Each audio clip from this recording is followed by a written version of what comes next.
Olá, Oi, Weden. tudo bom, Tudo Clara? Como é que tá bem? você? Eu tô, e você? Bem Tudo também. certo. Ah, então tá bom. E Quietinho dentro de aí, casa. estamos certinhos? Certinho. Tá me ouvindo direitinho? Estou ouvindo bem, bem tranquilo, assim. Tá muito É? fácil de Ah, ouvir. então tá bom. Também tô te ouvindo. Então tá bom. Vou começar então, que já tem um pessoal que já entrou, Ah, tá é? bom? Que bom. É. Bem-vindos a todos. Boa noite, gente. Meu nome é Clara. Eu vim dar continuidade ao ciclo de estudos remoto que nós começamos na semana passada, na terça passada.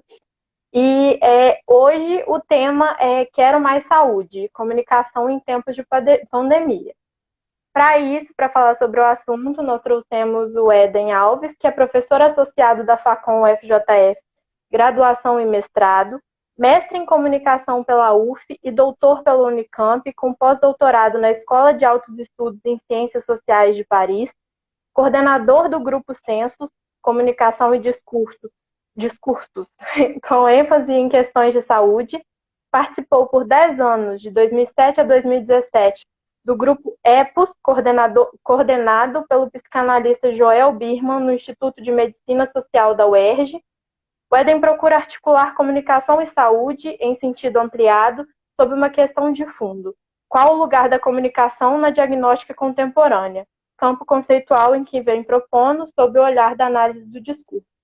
Eden, novamente, boa noite. Boa noite a todos. Então, você coordenou em Juiz de Fora uma pesquisa em parceria com a Fiocruz e com a UFES, né, da UFJF, sobre a cobertura de epidemias. É, quais resultados dessa pesquisa poderiam nos ajudar a pensar o papel da mídia em tempos de Covid-19?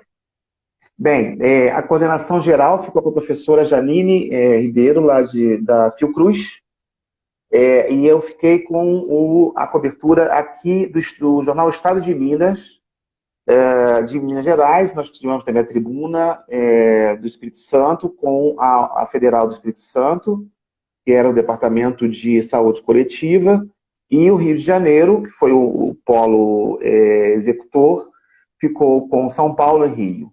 Né? Então, foram 4 jornais observados: o Globo, Folha de São Paulo, a Gazeta, na verdade, e o Estado de Minas aqui. E o que pode trazer de questões nessa cobertura, nessa comparação de cobertura? A primeira coisa é que, apesar de ter sido uma pandemia, na verdade, essa pesquisa abrangeu 2 epidemias. Não há uma pandemia propriamente dita, que foi H1N1 em 2009 e 2010, mas também, paralelamente, como está acontecendo agora, embora as pessoas não percebam, mas estamos também com uma epidemia de dengue simultânea, né? E de sarampo em alguns lugares. Então, o que se percebeu é que, apesar de ser a mesma pandemia, a mesma em ter atingido o Espírito Santo, o Globo, Espírito Santo, Rio de Janeiro, Minas Gerais e São Paulo, mais ou menos da mesma forma, com pequenas variações epidemiológicas, de picos, etc., que as coberturas se diferenciam bastante a julgar pelas relações institucionais, políticas e econômicas de cada jornal. Então, por exemplo, o Estado de Minas foi muito mais comedido. Primeiro que ele foi mais regionalizado. As questões de Minas Gerais se detiveram em Minas Gerais, com uma cobertura um pouco mais amena em relação à epidemia do ponto de vista nacional. Segundo, ela não foi tão... não havia ali no Estado de Minas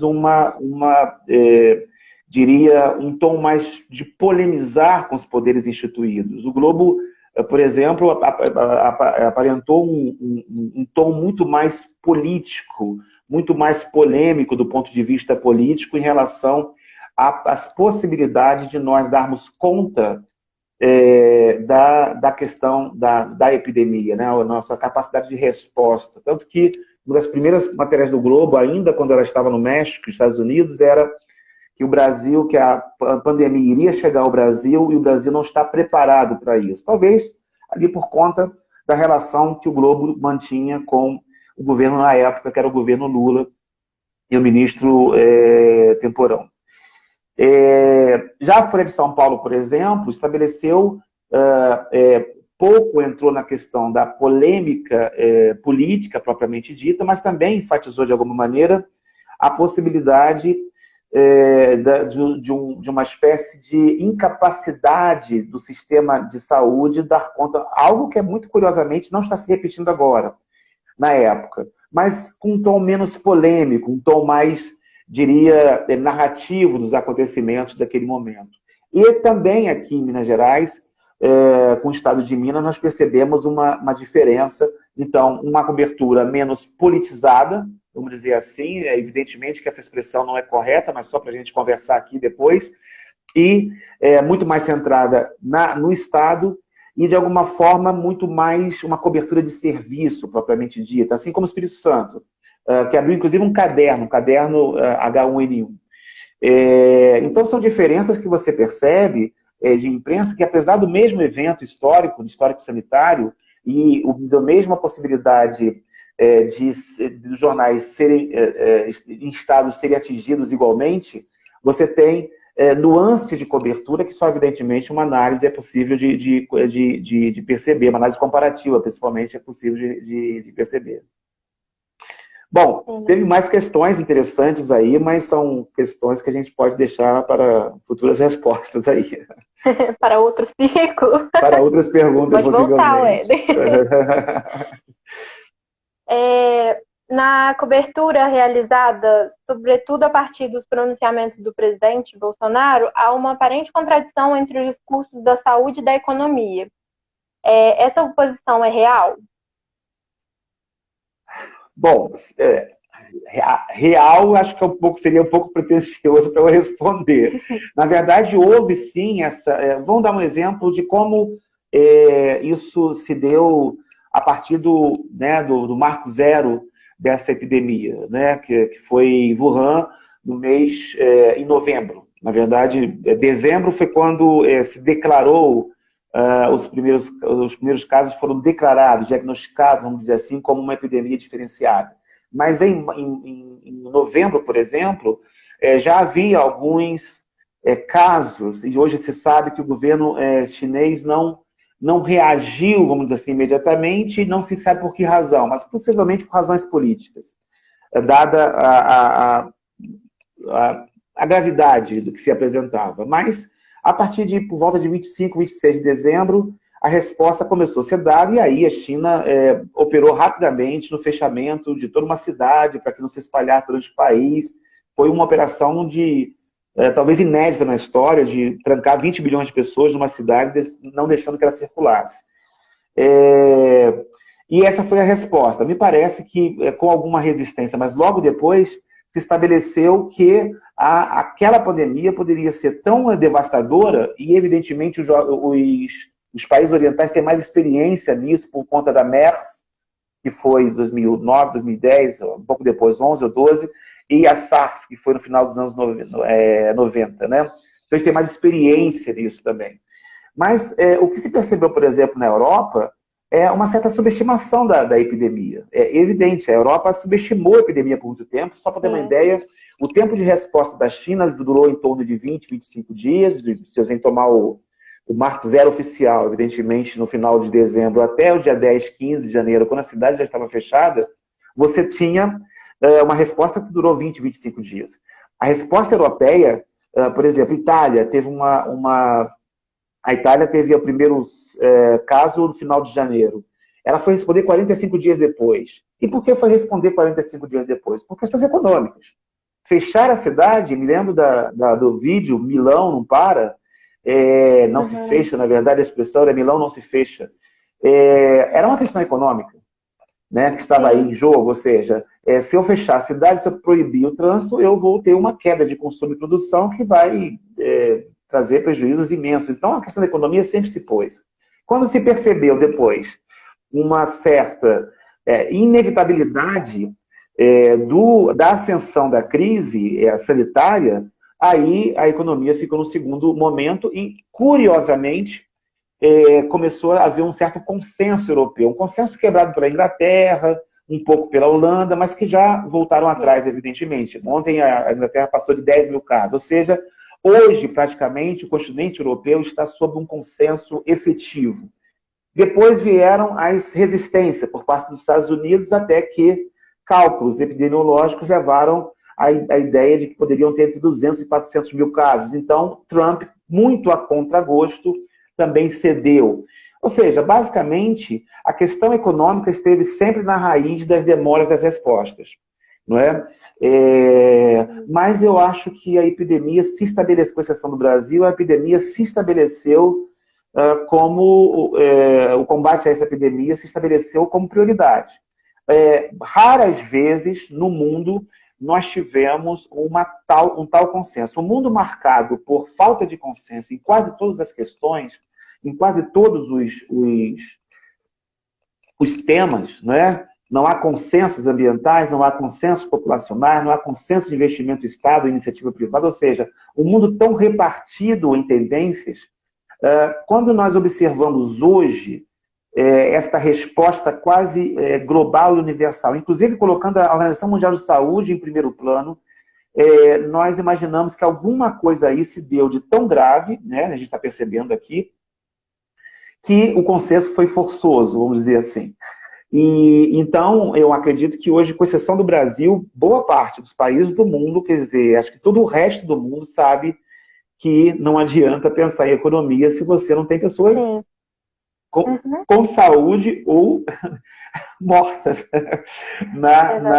naquele momento. Ou seja, não adianta. Os custos sanitários de sequelas, né, porque a gente já sabe também que aqueles que tiveram as formas mais graves ficam com sequelas pulmonares e respiratórias, pode ser muito maior do que propriamente um prejuízo imediato da economia, que vai ter, evidentemente, mas é o custo a pagar.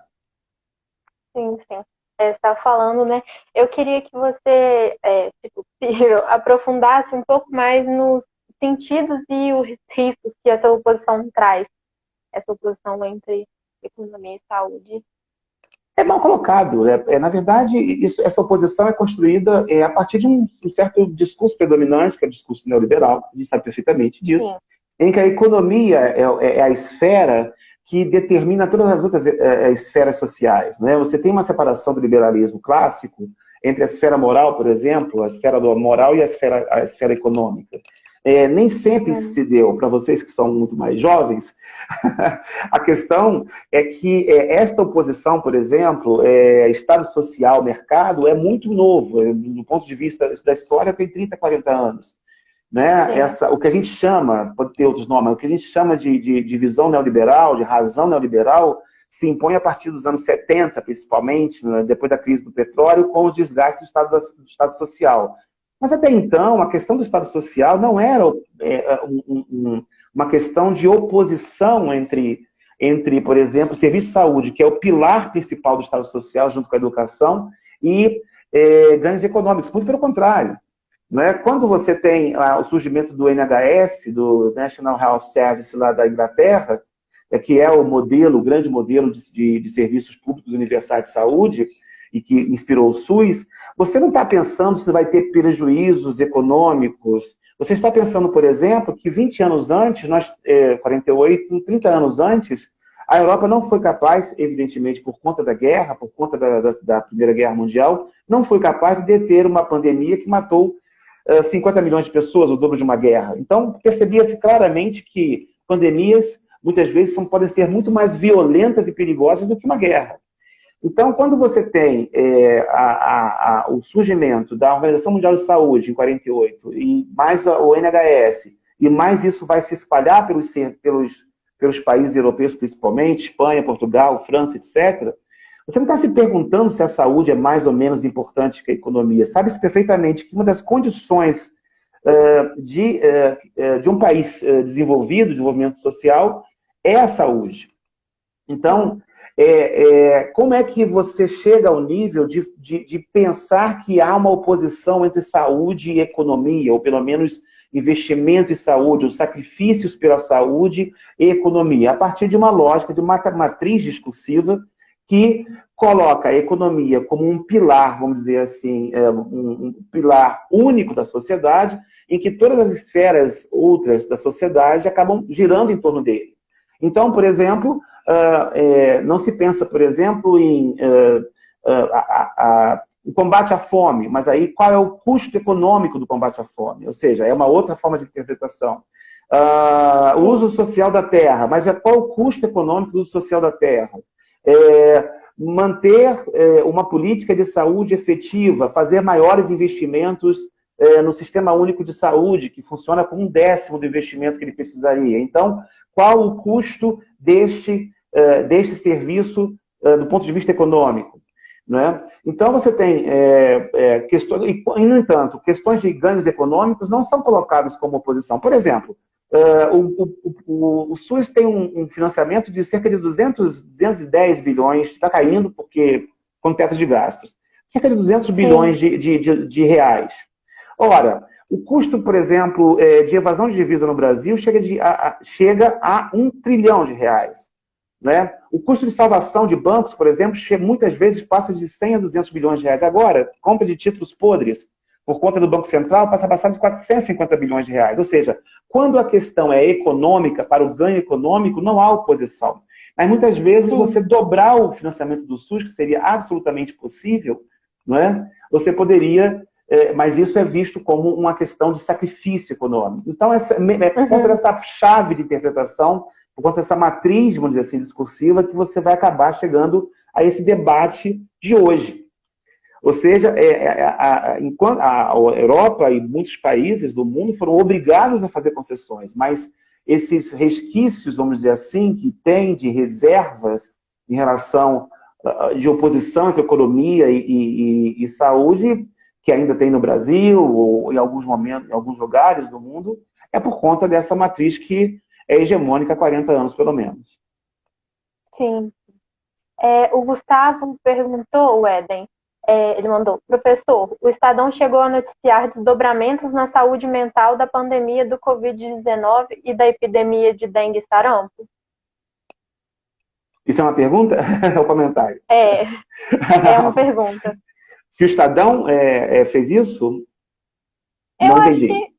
Não, então eu tô achando que era um comentário. É um comentário. Aí... Não, então. Mas é óbvio. Sim, Mas é evidente. Se você perceber, geralmente quando nós lidamos com tragédias e desastres, aí é um desastre sanitário grave, né, nesse momento, é muito curioso que há uma tendência a acreditar que aquilo acaba na medida em que esse acontecimento perde força noticiosa. Então, por exemplo, o caso de Mariana, né? Sabe-se perfeitamente que tanto em Mariana quanto em Brumadinho, o número de suicídios da população local aumentou.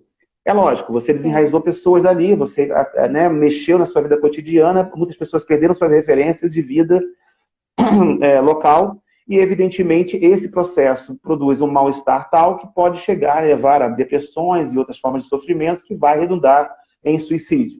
Ok? Mas para a cobertura midiática, geralmente, a tragédia já aconteceu. Mas para as vidas humanas, a tragédia continua acontecendo. Então, perceba que isso pode ser aplicado também no caso das pandemias. Estou fazendo uma comparação entre tragédias socioambientais e pandemias, que são tragédias histórico-sanitárias.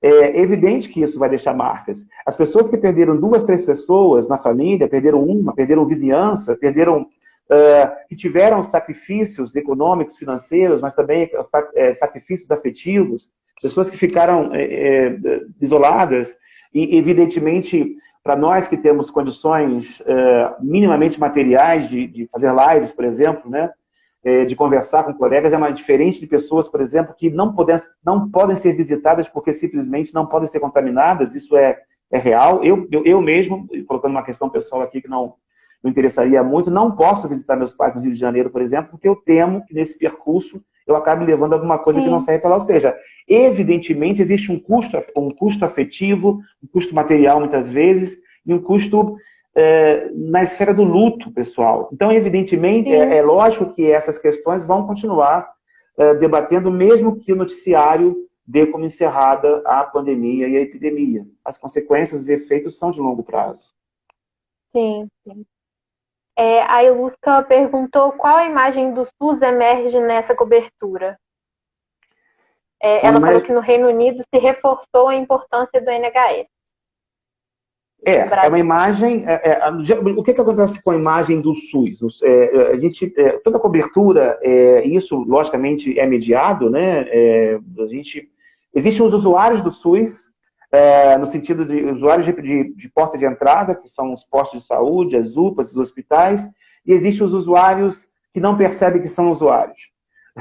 Isso é muito curioso, né? Você tem uma população que vai aos postinhos, que a gente chama de postinho, aos UBSs, às UPAs e aos hospitais.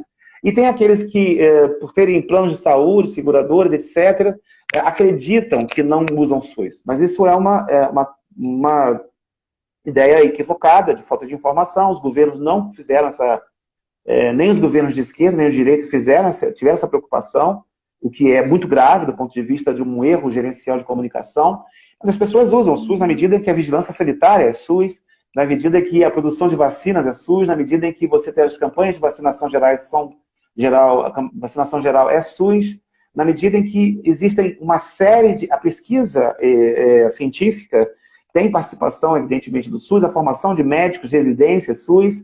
Então, o INCA, o nosso sistema de pesquisa, né, em câncer é SUS, ou seja, como é um sistema único, tudo que diz respeito à saúde, inclusive a saúde mental, é SUS.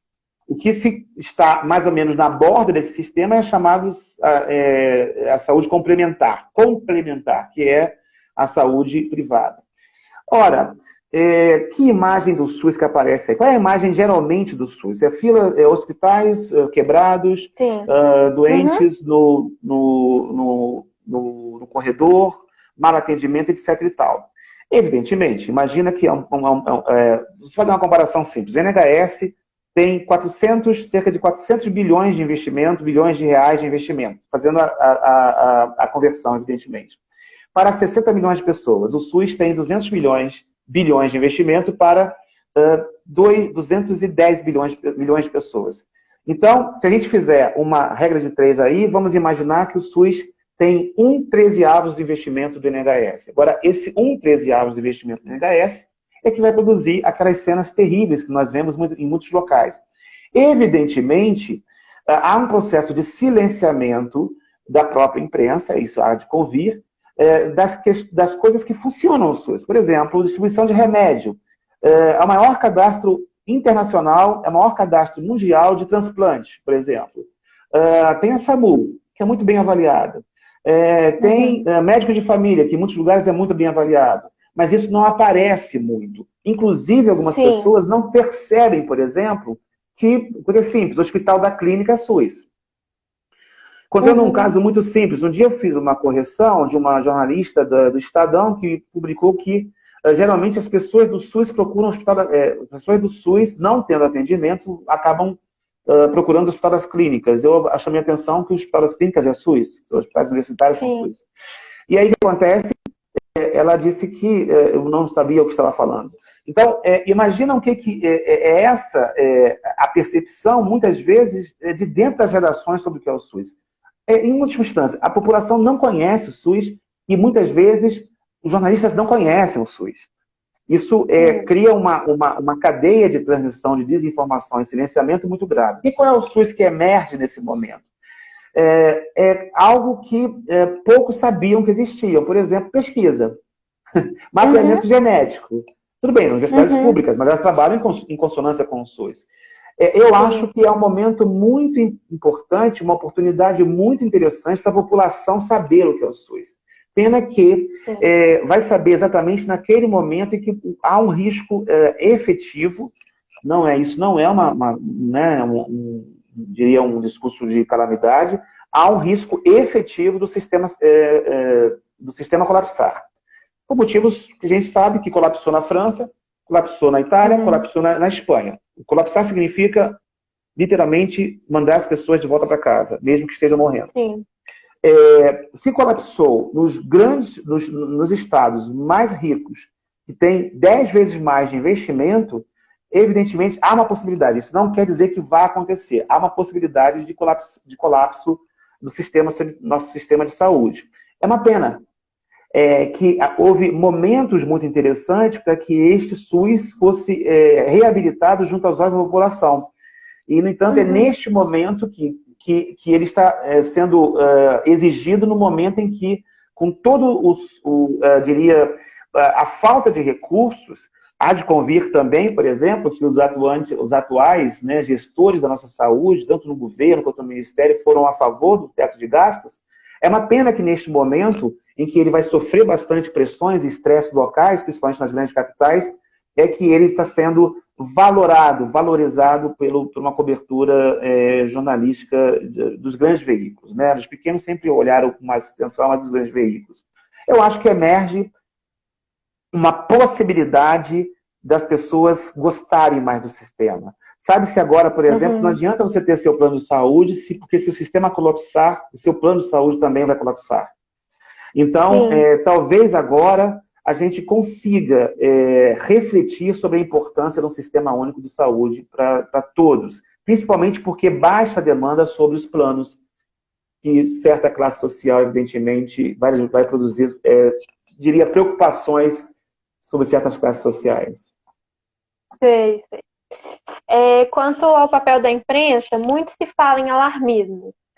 Qual que deve ser o papel da mídia na cobertura de uma pandemia, como aqui nós temos vivido esses últimos meses? Isso aí não mídia é muita coisa. Mídia são os grandes meios de comunicação que nós temos como referência, evidentemente. Mídia são os meios alternativos, né? Sem citar aqui, mas mídia também são os meios comunitários, por exemplo, trabalho interessantíssimo que o jornalismo de favela, né, que a imprensa de favela, ou os veículos de favela estão tendo nesse momento. Então, mídia é um ecossistema muito amplo, inclusive quando você recebe boas informações e não más informações, boas informações no seu Twitter, no seu WhatsApp, na sua página de internet, também isso compõe um ecossistema midiático, e nesse caso, quando a gente pensa a relação de saúde e mídia, tem que pensar do ecossistema midiático sobre mídia, assim, tanto, inclusive, dos meios, por exemplo, que se colocam à disposição. A Fiocruz, por exemplo, é uma das universidades que estão abrindo páginas, né? Nossa universidade, inclusive, abrindo páginas de informação sobre a pandemia. Então, mídia é tudo isso. Qual o papel da mídia nesse caso? É mostrar, logicamente, o que vem acontecendo. E, de preferência, abordar diversos aspectos necessários no tipo de cobertura de saúde, né? Eu vejo algumas diferenças muito pontuais, assim. Pela primeira vez também parece que um bom consenso nesse campo. Eu acho que isso é raríssimo. Na história recente do Brasil, mídias se comportaram mais ou menos consensualmente. Mas há diferenças de coloração, vamos dizer assim, de coloração e tonalidade, né? Então, por exemplo, veículos como a Globo, a Rede Globo, tem que citar os nomes então, trabalham mais na ideia de prevenção, trabalham mais na ideia dos procedimentos recomendados pela OMS, por exemplo, né, isolamento social, etc., algumas matérias sobre como lidar com problemas do dia a dia, etc. Outras mídias já dão atenção àquilo que fica mais ou menos na franja dessa cobertura principal, que eu vou chamar de uma cobertura infecto-epidemiológica, né? E de cobertura factual da situação dos hospitais, da situação das pessoas que estão chegando. Mas há outras, por exemplo, que estão abrindo caminhos interessantes, como a relação entre gênero e saúde, por exemplo. Fundamental. Sim. A gente sabe perfeitamente que as mulheres são, né, comparativamente aos homens, são as que mais estão recebendo esse peso sobre elas, né? São elas que vão ficar com as crianças em casa. Basicamente, elas vão ter que dar conta disso muito mais do que dão antes. Não que os homens não estejam juntos, mas estou dizendo que, evidentemente, esse peso acaba tradicionalmente chegando para as mulheres. São as mulheres que fazem as compras, muitas vezes. São as mulheres que gerenciam essas compras. Essas mulheres que se expõem indo ao mercado, muitas vezes. Sim. São essas mulheres que, muitas vezes, eu não estou dizendo que... eu estou olhando para uma tradição brasileira conservadora e masculinista, machista, ok? Estou olhando para essa tradição. Né? Então, este peso sobre a mulher nesse momento é efetivo. Tanto que é bem clara, né, algumas são evidentes alguns problemas relacionados à violência contra a mulher, por exemplo. Né? Aumentou a violência doméstica. Sim. Então, esta cobertura mais direcionada, essa cobertura mais focada no que a gente chama de determinantes condicionais sociais da saúde, o que eu vejo é na cobertura dita alternativa, fora dos grandes meios. Né? Assim como, por exemplo, foram essas mídias que chamaram atenção para as desigualdades sociais do impacto. Né? Você sabe perfeitamente que, por exemplo, porque nos Estados Unidos, em Chicago, 70% dos mortos são negros. Por conta de uma série de carências de cobertura de saúde naquelas populações. No Brasil não vai ser diferente. Não é? Embora no Rio de Janeiro o bairro mais afetado, curiosamente, seja a Barra da Tijuca, porque foi uma epidemia trazida para o Brasil via classe média, principalmente classe média alta, evidentemente, se essa mesma prevalência, vamos dizer assim, que se teve da doença, da epidemia na Barra da Tijuca, se repetisse em áreas pobres, áreas mais pobres, por exemplo, como, sei lá, perto da Rocinha ou alguma coisa assim, o desastre seria muito maior. O desastre seria muito maior, além da capacidade, além da letalidade viral. Né? Eu costumo dizer que o vírus mata até 3%, né, tem uma letalidade de 3%, mas os problemas sociais aumentam essa letalidade, triplicam essa letalidade muitas vezes. Ou seja, os pobres vão morrer mais se forem mais contagiados.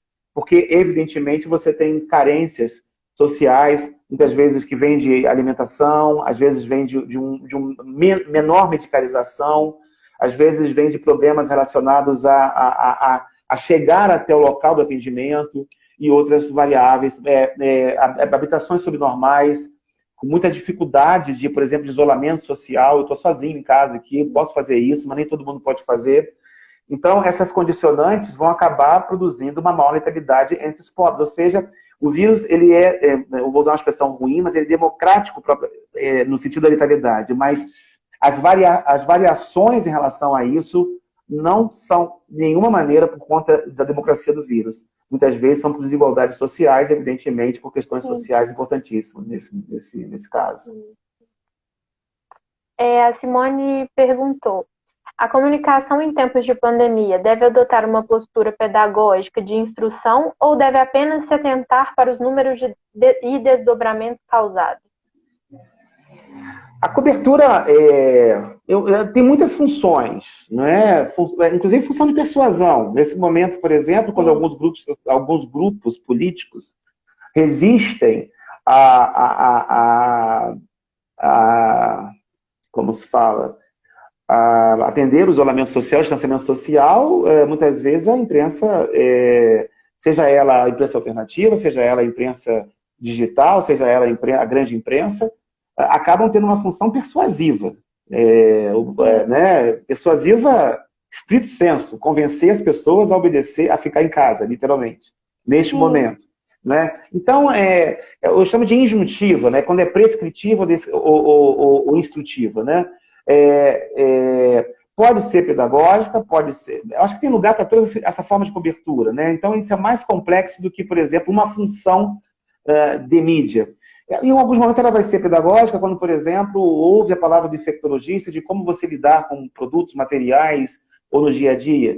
Ela vai ser informativa quando os números da epidemia vierem e mostrarem se estão em aceleração ou retardamento, por exemplo, ou desaceleração.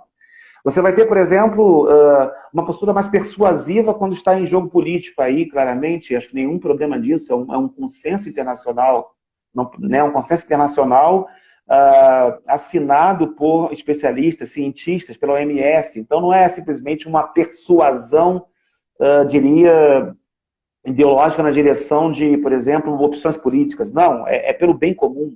Nesse caso, o papel da imprensa pode ser persuasivo, se é pelo bem comum. Pode ser narrativo, porque por trás desses números existem histórias de vida, histórias de pessoas. Então, vai ter que, em algum momento, humanizar essa cobertura através de histórias de vida, histórias de comunidades inteiras, que como estão se mobilizando. Por exemplo, uma bela matéria que eu vi sobre como algumas favelas de São Paulo estão se mobilizando para criar, literalmente, uma espécie de saúde comunitária, né? uma rede de saúde comunitária. Há muitos papéis a serem desempenhados na imprensa. A única coisa que vai me incomodar de alguma maneira é uma certa transformação de alguma parte da cobertura, não é toda a cobertura, mas de uma parte da cobertura, mas algo como uma espécie de agonística, de disputa de estados pelo que vai ter mais ou menos mortes, etc. e tal. Isso é totalmente dispensável. Não é, e não é muito, diria, não é muito, não vamos chamar ético, mas não é muito apropriado você fazer, por exemplo, dizer que São Paulo continua em primeiro no ranking de mortos, então o Ceará passou a Bahia no ranking. Eu acho que temos que tomar cuidado com os discursos. Isso não é uma corrida de cavalo, isso não é uma disputa, isso envolve sofrimento humano, né? Então, muitas vezes, a cobertura quantitativa, ela é uma cobertura que, pelo cânone jornalístico, tem muita importância, mas mais que isso, eu acho que a cobertura qualitativa mesmo, das diferenças sociais, dos impactos diferenciados em cada grupo social, dos comentários, da humanização das matérias, eu acho que muito mais relevante do que um apanhado de números e estatística. Até porque a própria epidemiologia não é só quantitativa, né? Existe uma epidemiologia quantitativa e existe uma epidemiologia qualitativa, chamada epidemiologia crítica, que vai trabalhar em outros termos. Acho que, nesse caso, os números são importantes, mas eles não são as coisas mais importantes, evidentemente. Eu queria te perguntar, porque a pesquisa na universidade pública ela vem sendo constantemente atacada, né? A gente sofreu corte e também absurdamente descredibilizado pelo governo. E aí eu queria saber se você acredita que agora que as pesquisas estão se mostrando, sempre foram, mas agora que elas estão se mostrando ainda mais necessárias, né? A população está tendo acesso à necessidade dessas pesquisas, se a gente vai retomar essa credibilidade que tentaram nos tirar. A credibilidade nunca foi perdida, a credibilidade foi atacada, diferente. Tentaram nos...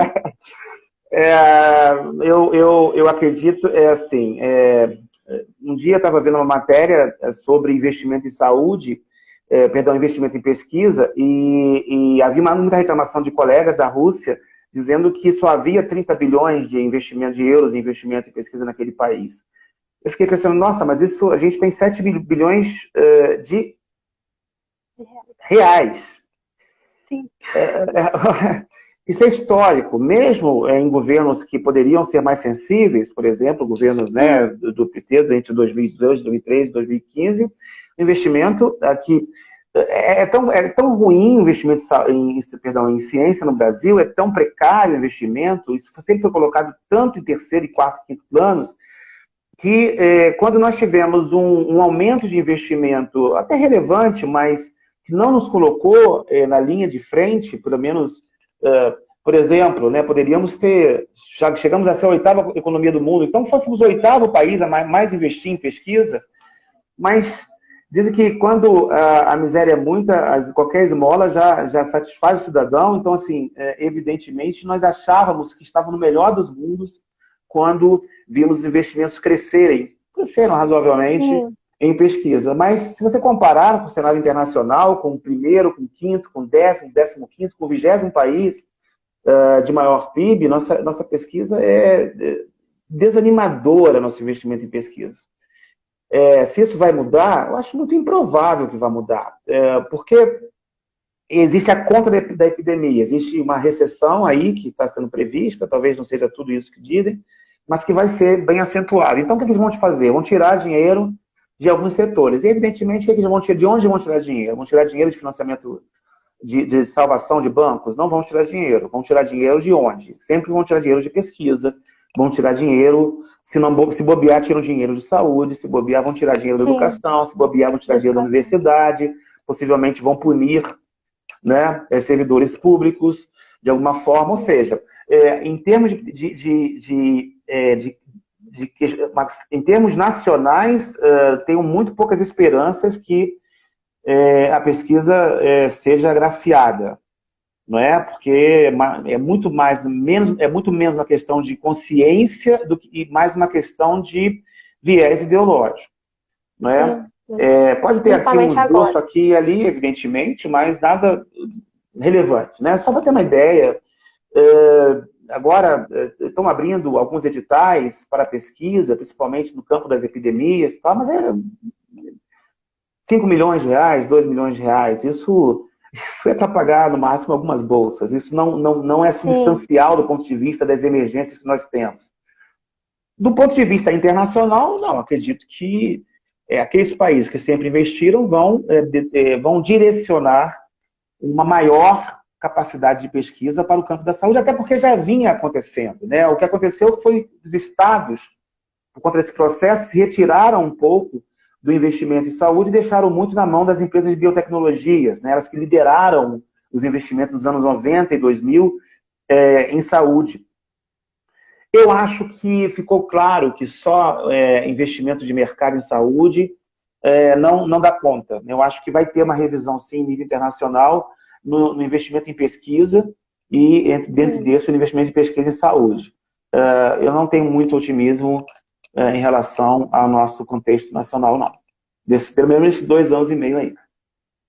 Sim, é difícil. Mas, Éden, olha, eu queria te dizer que muitas pessoas comentando, muitas perguntas, gente mandando palminha para você, falando ótimas considerações. Ótimo. Eu queria te agradecer. Palmadinha não, palminha, né? Isso. Palmadinha não. Queria te agradecer pela disponibilidade, né, nesse período conturbado.